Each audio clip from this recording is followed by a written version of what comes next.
Amen. So, isa pong mapagpalang araw sa ating lahat. At ngayon po, dadako na po tayo sa pag-aaral ng salita ng Diyos.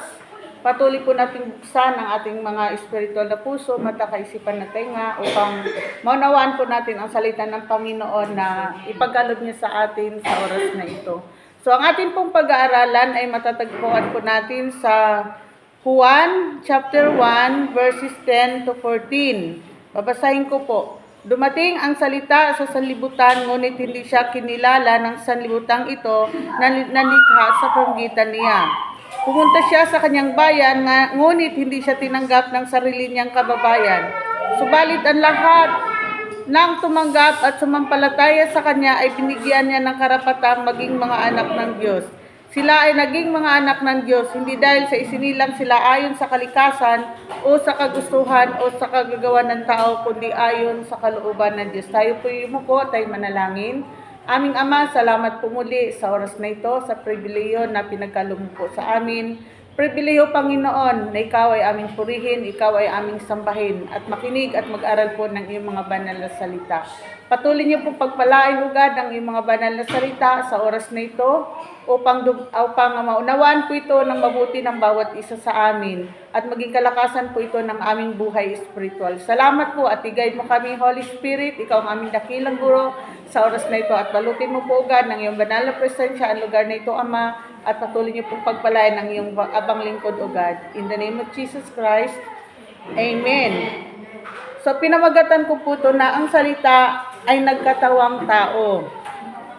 Bago po likhain ng Diyos ang sanlibutan, ay pinili na po niya tayo na magiging anak niya. So, hindi po lahat ng kanyang nilikha ay kanyang pinili upang magiging mga anak niya. Meron na po siyang nilikha na ito ay tatawagin niya na magiging anak niya at maglingkod sa kanya. At meron naman po siyang mga nilikha na ito ay gagamitin niya sa mga mangyayaring kaguluhan sa mundong ito. At ang sabi nga po sa ibang talata ng Biblia, na ang mga kaluluwang mapapahamak at maitapon sa apoy ng impyerno ay kasindami ng buhangin sa dagat, hindi po kayang bilangin. Bakit? Sapagat hindi po lahat ng tao ay nilikha ng Diyos o pinili ng Diyos na maging bayan niya o magiging mga anak niya. Amen? Hindi po ito sa sarili nating lakas, hindi ito sa sarili nating karunungan o dahil sa tayo ay naging tao, naging makapangyarihan, kundi ang kaligtasan o ang biyaya, ito po ay kaloob sa atin ng Panginoon. At sabi nga po, bago pa nilikha ang sanlibutan, tayo ay pinili na ng Diyos. Wala pa po tayong naiambag. Wala pa tayong wala pa tayong nagawang kabutihan. Hindi pa natin napaglingkuran ng Panginoon. Pero tayo ay nasa puso't isipan na ng Panginoon. At dahil doon, gagawin niya ang lahat para tayo ay iligtas mula sa sanlibutan, agawin tayo mula sa sanlibutan, upang dalhin niya tayo sa kanyang presensya, upang tayo ay magiging mga anak niya. At hindi niya nga po ipinagkait ang kanyang anak na si Jesus upang tayo ay tubusin sa ating mga kasalanan. So hindi po sa sariling pagsisikap, hindi dahil sa tayo ay mabait, tayo gumagawa ng kabutihan, kaya tayo ay naliligtas, kundi ito ay kaloob ng Diyos sa bawat isa sa atin bago pa man niya nilikha ang sanlibutan. Kilala na po tayo ng Panginoon. Kaya napakapalad natin na tayo ngayon ay narito sa lugar na ito sapagat kasama tayo na pinili ng Diyos sa sanlibutan upang magiging mga anak niya. Ito ay kaloob ng Diyos sa bawat isa sa atin. Palakpakan po natin ang Panginoon. Okay, sabi po rito sa verse 10, dumating ang salita sa sanlibutan, ngunit hindi siya kinilala ng sanlibutang ito na nilikha sa pamamagitan niya. Diba? Sabi rito, dumating ang salita sa sanlibutan. Sino iyon? Si Kristo. Siya ay nagkatawang tao. Ang salita ay nagkatawang tao para tayo ay abutin. Para tayo ay maabot. Upang tayo ay maligtas at magiging mga anak ng Diyos. Sapagkat tayo nga po ay pinili ng Diyos. Hindi po niya ipinagkait ang kanyang bugtong na anak. Ang kaisa-isa niyang anak para tayo ay tubusin sa ating mga kasalanan. So hinubad po niya ang kanyang pagka-Diyos. Hindi siya nanatiling kapantay ng Diyos. upang siya ay, ang salita ay magkatawang tao at makapiling ng mga tao nung una, lalong-lalo na po ng kanyang mga alagad. So ganun po katindi ang pagmamahal ng Diyos sa bawat isa sa atin. Ayaw ng Diyos na tayo ay mapahamak, sapagkat nakikita ng Diyos na bagamat tayo ay pinili na niya bago pa likhain ang sanlibutan, alam ng Diyos na itong mga anak niya na kanyang lilikhain ay makakagawa ng mga kasalanan at hindi makapamumuhay ng matuwid. Di ba ga? Walang matuwid, wala kahit isa. So anong ginawa ng Ama? Isinugo niya ang kanyang anak, ang kanyang salita ay nagkatawang tao at nananahan sa bawat isa sa atin. So ang sabi nga po dito sa John 1:14, sabi rito, naging tao ang salita at nanirahan sa piling namin, sabi po ni John. Sabi po niya rito, nakita namin ang kanyang kaluwalhatiang tunay na kanya bilang isang anak ng Ama, siya ay puspos ng kagandahang loob at ng katotohanan. So anong sabi ni John? Na naging tao ang salita at nanirahan sa piling namin. Bakit? Sapagkat nakasama nila ang Panginoon. Sila ay tinawag ng Panginoon at ginawa niyang kanyang mga alagad at nakabuo nga po ng 12 alagad ang ating Panginoon, sapagkat sila nga po ay tinawag ng Panginoon at nagpakilala sa kanila ang Panginoon at ipinangaral ng Panginoon ang mga karunungan na galing sa Ama na ibinaba po niya sa bawat isa sa atin doon sa kanyang mga alagad nung una, at ito po ay kumalat sa buong mundo at nakarating sa bawat isa sa atin. Amen? Kasi kung hindi po ito ginawa ng Panginoon, pwede naman gamitin niya ang kanyang mga anghel ay, di ba? Pero hindi niya ginamit ang kanyang mga anghel para mag-share ng salita ng Panginoon. Ang ginamit po niya ay ang kanyang kaisa-isang anak na si Kristo. Yun po ang ginamit niya para maibaba yung kanyang mga banal salita, yung kanyang mga kapahayagan na nais niyang ipaabot sa bawat isa sa atin. Ganun po, klaseng katinding pag-ibig ang ipinadama ng Ama sa atin, sa bawat isa sa atin. Sabi rito, anong sabi ni John? Nakita namin ang kanyang kaluwalhatian sa kanya bilang kaisa-isang anak ng Ama. At ang sabi rito, siya ay puspos ng kagandahang loob at ng katotohanan. Pag sinasabing kagandang loob, wala siyang ginagawang masama kanino man. Wala siyang mga batas na kanyang nilalabag, kundi puro kabutihan ang ipinapakita niya, puro pag-ibig ang ipinapakita niya.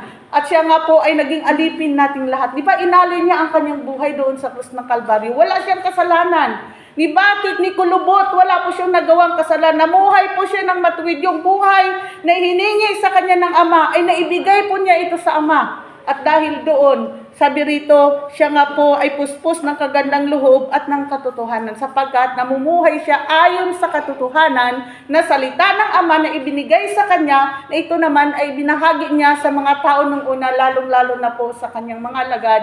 At ngayon naman ang mga salitang ito ng katotohanan ay nakarating sa bawat isa sa atin at ating tinanggap, kaya po tayo ngayon ay narito sapagkat isa po tayo sa pinili ng Diyos mula sa sangkatauhan. Amen. Diba? Napakabuti ng ating Panginoon. So, ang sabi po rito, sa verse 11, ang sabi po rito, pumunta siya sa kanyang bayan, ngunit hindi siya tinanggap ng sarili niyang kababayan. So, saan siya pumunta? Sa bansang Israel. Kasi, doon po siya galing, doon yung lahi niya, sa bansang Israel. Pumunta siya doon sapagkat ang bansang Israel ay tunay na bayan o banal na bayan ng ating Diyos Ama. Pero ano ang ginawa sa kanya ng kanyang mga kababayan? Anong ginawa sa kanya? Siya ay, ang sabi rito, siya ay hindi tinanggap ng sarili niyang kababayan. Hindi po siya tinanggap. Paano ginawa nila sa ating Panginoon? Siya inalipusta, siya itinakwil, sinasabihan ng mga kasinungalingan.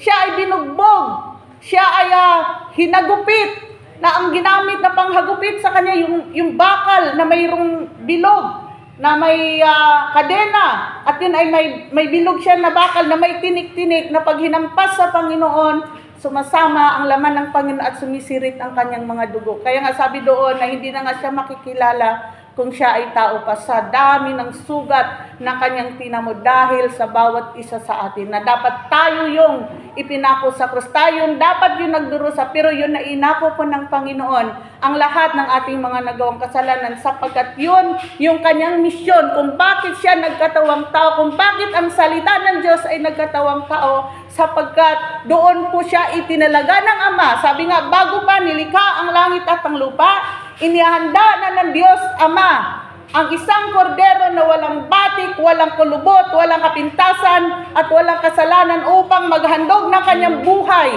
doon sa krus ng Kalbaryo upang tayo na mga pinili ng Diyos ay maligtas sa ating mga kasalanan at magkaroon tayo ng kapatawaran sa harapan ng Ama at magkaroon ng buhay na walang hanggan at magiging anak tayo ng Ama, ang Panginoon ng ating panganay. Tayo ay mga kababatang kapatid ng ating Panginoong Hesus, siya po yung ating panganay. Diba? Napakabuti po ng Diyos. Ang salita ng Diyos ay nagkatawang tao. Kumbagay, siguro sa langit siya po ay isang prinsipe. Siya, dahil kaysa isang anak, baring siya ay pinaglilingkuran ng mga anghel sa langit.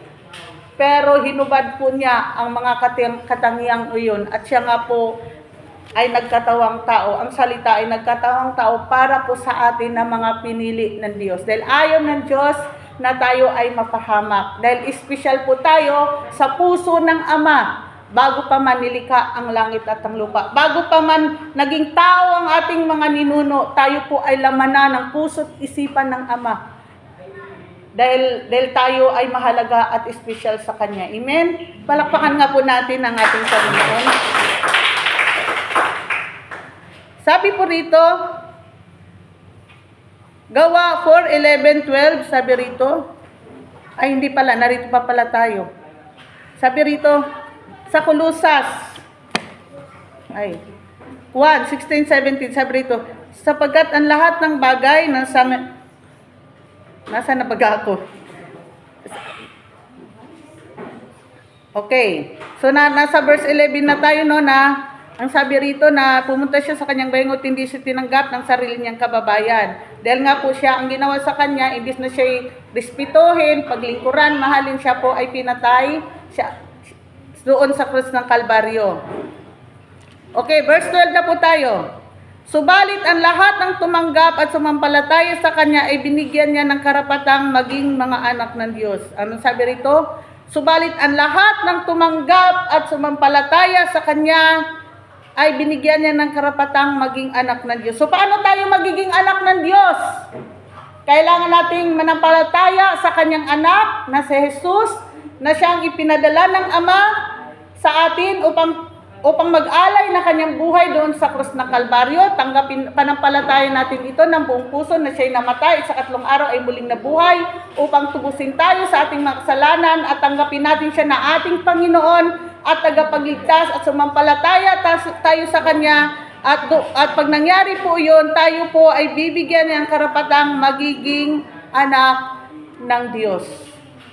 So libre po ang karapatan na magiging anak ng Diyos. Ang kailangan lamang tayo ay manampalataya sa Kanya. So makikita po natin na hindi lahat ng tao na nasisira ng mabuting balita ng kaligtasan ay tumutugon. So, ibig sabihin nun, maaring hindi pa nila panahon or kaya hindi talaga sila para sa Diyos. Hindi talaga sila pinili ng Diyos bago palikhain ang langit ang lupa. Kaya makikita natin na yung mga agad na tumutugon at sumampalataya sa Panginoon pagkatapos niyang marinig ang mabuting balita ng kaligtasan at agad siyang sumuko na buhay sa Panginoon at inalay niya ang kanyang buhay sa Panginoon, siya ay naglingkod sa Panginoon. Ibig sabihin na iyon ay talagang isa ka sa pinili ng Diyos na magiging anak niya at binigyan kanya ng karapatan magiging anak ng ating Ama. Amen? Kasi hindi po lahat, kahit anong paliwanag mo, kahit na yung ibang grupo, alam nila ang salita ng Diyos at may mga ibang grupo na hindi nila tinatanggap ang Panginoon, diretso sila sa Ama. Ay hindi naman pwede yun. Ano sabi ng Panginoon sa John 14:6? Ako ang daan at ang katotohanan at ang buhay. Walang makakapunta sa Ama kundi sa pamamagitan ko. So kailangan natin si Kristo. Yung ating mabuting gawa, yung ating pagiging mabait, yung paggawa natin ng mga kagandang loob, hindi po yan sapat. upang tayo po ay magiging tunay na anak ng Diyos. Kundi manampalataya tayo kay Kristo at yung ating mabuting gawa doon lamang magiging isang mabangong samyo sa harapan ng ating Ama. Kaya walang sino man pwedeng magmalaki sa bawat isa sa atin. Naligtas ako kasi gumagawa ako ng kabutihan, tumutulong ako sa mga dukha, tumutulong ako sa mga nangangailangan, sa mga sinasalanta ng mga kalamidad. Kapatid, hindi po iyon sapat. Dahil kung sapat na iyon, hindi sana ang salita ay nagkatawang tao. Kasi hindi po talaga sapat iyon. Maging mabuti lamang po o maging mainam lamang na handog ang ating mabubuting gawa pag tayo po ay may relasyon na kay Kristo. Kaya walang sino mang pwedeng magmayabang sa atin, kaya tayo ay naligtas. Ito ay biyaya ng Ama sa bawat isa sa atin. Sapagkat tayo nga po ay pinili na ng Diyos bago palikhain ang langit at ang lupa. Amen? Sabi po dito,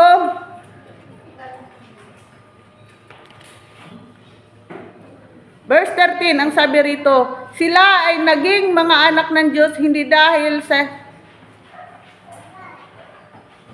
Sila ay naging mga anak ng Diyos hindi dahil sa isinilang sila ayon sa kalikasan o sa kagustuhan o sa kagagawan ng tao, kundi ayon sa kalooban ng Diyos. So bakit tayo naligtas? Hindi po ito sa sarili nating lakas, kalikasan o kagustuhan o kagagawan ng tao, kagagawan ng ating magulang. Halimbawa, magulang ako, mayroon akong mga anak at ako ay naglilingkod sa Panginoon at talagang naroon yung aking tunay na pagsunod. Iniingatan ko yung aking relasyon sa Diyos at hindi ako nagiging pabaya sa ministeryo na ipinagkatiwala sa akin ng Panginoon.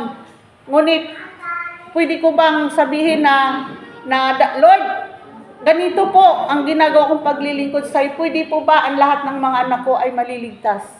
Pero meron pa ako naman ang Diyos na kung merong isang mananampalataya, tayo at ang ating buong sambayan ay maligtas. Kaya conforme nga po iyon doon sa puso ng ating mga anak. Kasi binibigyan nga po tayo ng Panginoon ng tamang pagpili kung gusto ba natin na tayo ay maligtas at isuko natin ang buhay sa Panginoon o tayo ay mamuhay sa sanlibutan ito at bigyan ng kasiyahan ang pita ng ating mga laman. Kaya nga po, sabi rito na hindi natin na pwedeng, ang kaligtasan po ay individual po yan. Ang pagiging anak ng Diyos ay individual po yan. Hello, conforme po yan sa ating pagtugon ng bawat isa sa atin. Conforme po yan sa kalagayan ng ating mga puso. At bawat isa sa atin binibigyan ng pagkakataon ng Lord na makapagsisi, makapagbalik loob, at manampalataya sa Panginoon. Kaya nga laang meron talagang matitigas ang puso. Kahit sa pamilya natin, kahit minsan yung asawa natin, hindi pa rin makawala. Sa tagalan ng panahon, may mga apo na ay namumuhay pa rin sa pita ng laman, namumuhay pa rin sa bisyo.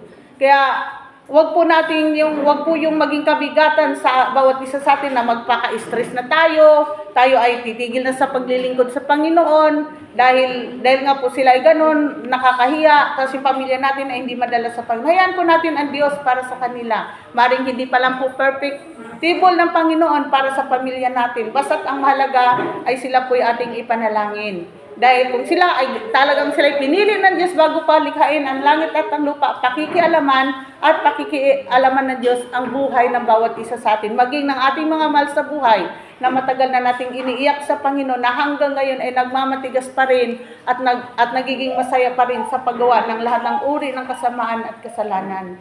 Amen? Ibigay lang po natin sa Panginoon. Dahil pag talagang para sila sa Diyos, darating talaga ang time na sila ay pakikialaman ng Panginoon hanggang isuko nila ang buhay sa Panginoon. Kaya nga po ang sabi rito na hindi dahil sa isinilang sila ayon sa kalikasan o kagustuhan o sa kagawan ng tao, kundi ayon sa kalooban ng Diyos.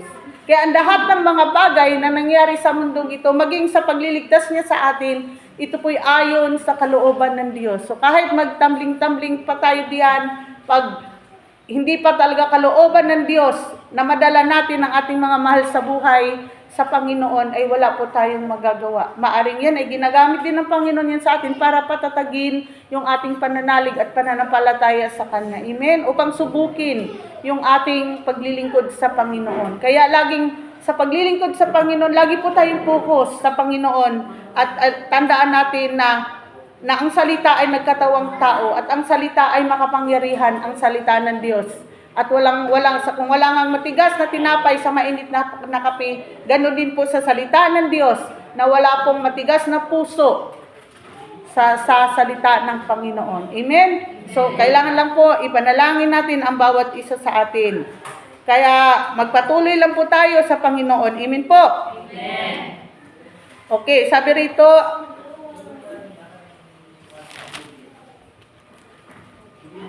Episo 4 po. Episo 1:4-5. Ang sabi po rito, bago palikay ng sanlibutan ay pinili na niya tayo upang maging kanya sa magitan ng ating pakikipag-isa kay Kristo.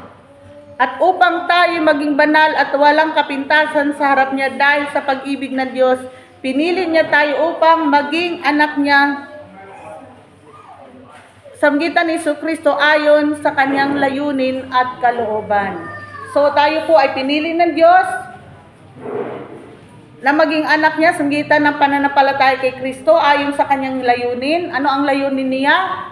Na ialay natin ang buhay sa Kanya na banal, kalugod-lugod at paglingkuran natin siya at patuloy nating ipamahagi ang salita ng Diyos na ating natanggap upang maligtas din po ang marami. Isa po ito sa layunin ng Ama na hiningin niya sa bawat isa sa atin at layunin din ayon sa Kanyang kalooban. Ang kalooban ng Diyos, patuloy po nating ibahagi ang salita ng Panginoon. Patuloy po nating ipanalangin ang mga tao na wala pa po sa presensya ng Panginoon. Huwag po tayong, kupagay, bilang mga anak ng Diyos na tayo ay Kanyang pinili. Maging katulad po tayo ni Kristo, na naroon yung Kanyang kagandang loob, naroon yung Kanyang pagpapakumbaba, naroon yung Kanyang pag-ibig, naroon yung Kanyang pagtsatsaga, naroon lahat ng kabutihang loob, yung Kanyang katapatan, yung paglakad niya sa katotohanan na ipinakita ng Panginoon sa bawat isa sa atin. So dapat po maging ganon din po tayo. Huwag po nating, kumbagay, pahalagan po natin yung mga layunin ng Panginoon sa buhay natin kung bakit niya tayo inilagay sa mundong ito.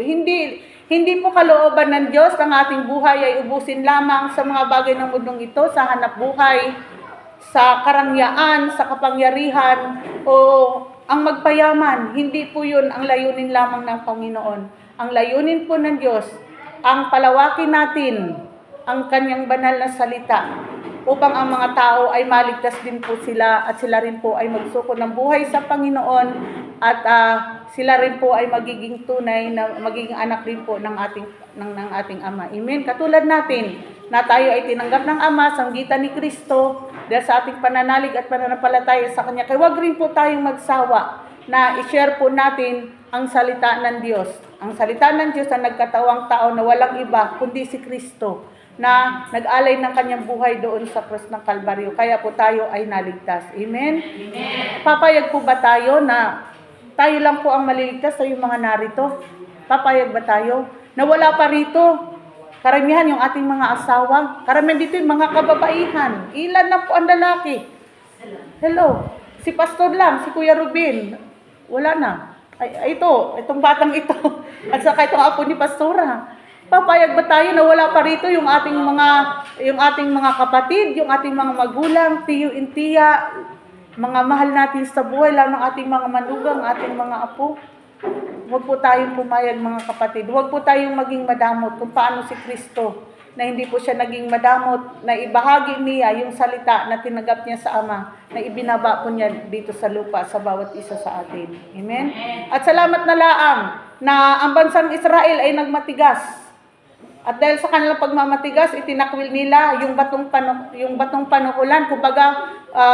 Kumbaga sa ikaw ay manggagawa ng bahay. So ano yung pinakamahalaga na nating ilagay para siya maging matibay? Lalagyan natin ng pundasyon.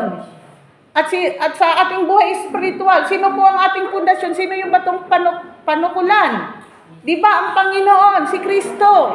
Siya yung kailangan natin para tayo ay magiging matibay tayo sa ating pananampalataya, sa ating paglilingkod, at hindi tayo kayang tibagin ng mga pagsubok o ng mga tukso nilagay ng kaaway sa ating harapan. Hindi tayo kayang tibagin ng mga kapatid natin na narito, na may kanya-kanyang kahinaan na kung minsan, kaya tayo nawawala ng ganang sumimba, dahil natitisod tayo sa ating mga kapatid. Bakit? Baka nga, ang batong, wala tayong matibay na pundasyon. Wala talaga si Kristo sa buhay natin. Kasi kung na kay Kristo tayo, focus lang tayo sa Panginoon, focus lang tayo sa gawain ng Panginoon. Hindi dapat tayo nawawala sa araw ng ating pagsamba. Hindi dahil sa mga hanap buhay, dahil sa ating maaring tayo ay nawalan ng gana dahil natisod tayo sa mga kapatid natin sa pananampalatay. Kapatid, huwag po natin gawin iyon. Kailangan ang isang bahay na nagkaroon ng tamang pundasyon, matibay na pundasyon, marami siyang mga, kumbaga ilan yung poste na nilagay sa bahay na yun, anumang matinding unos, problema, bagyo na darating, hindi po yun basta-basta mawawasak. So gano'n din po tayo. Hindi rin po tayo kayang wasakin. Kaya salamat na nagmatigas ang bansang Israel. Dahil sa pagmamatigas nila, ibinaling ng Ama ang kanyang pag-ibig sa atin na mga hintil. Pero tandaan natin na pagbuo ng bilang ng mga hintil, muling ibabaling ng Ama ang kanyang pag-ibig, ang kanyang paningin sa bansang Israel sapagkat meron siyang pangako sa kanyang mga propeta nung una na ililigtas niya ang bansang Israel. Amen? Kaya mapalad po tayo na dahil sa kanilang pagmamatigas, tinanggap natin ang biyayang ito, yung kaligtasan, yung mabuting balita ng kaligtasan. Amen? Palakpakan po natin ang Panginoon at tayo lahat ay tumayo at tayo po ay manalangin. Hallelujah. Aming Ama, salamat po sa iyong mga banal na salita na aming napakinggan sa umagang ito.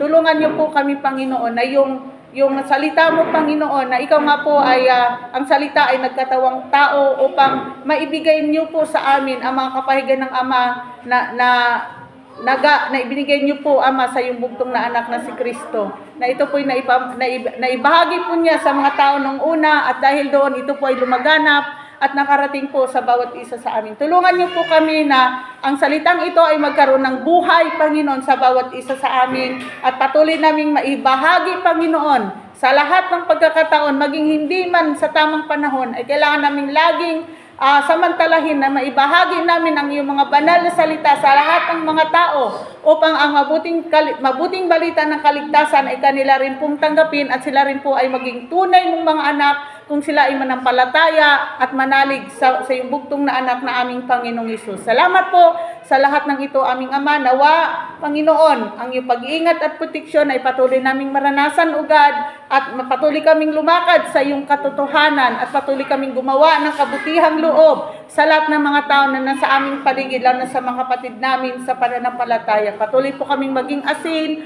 at ilaw sa sanlibutan ito, ugad, at patuloy kaming manindigan sa iyong mga banal na salita na aming tinanggap, aming Ama. Salamat at thank you, Holy Spirit. Ikaw ang aming dakilang guro. Patuloy mo kaming pangunahan sa araw-araw ng aming mga buhay at patuloy mong ipaliwanag sa amin ang mga salita ng Panginoon na ipinamahagi sa bawat isa sa amin. Salamat po, ugad. At sa aming pag-uwi, dala namin ang kagalakan, Panginoon, ang kapayapaan na galing sa iyo at kapangyarihan ng Holy Spirit mo, God. In Jesus' mighty name, Amen.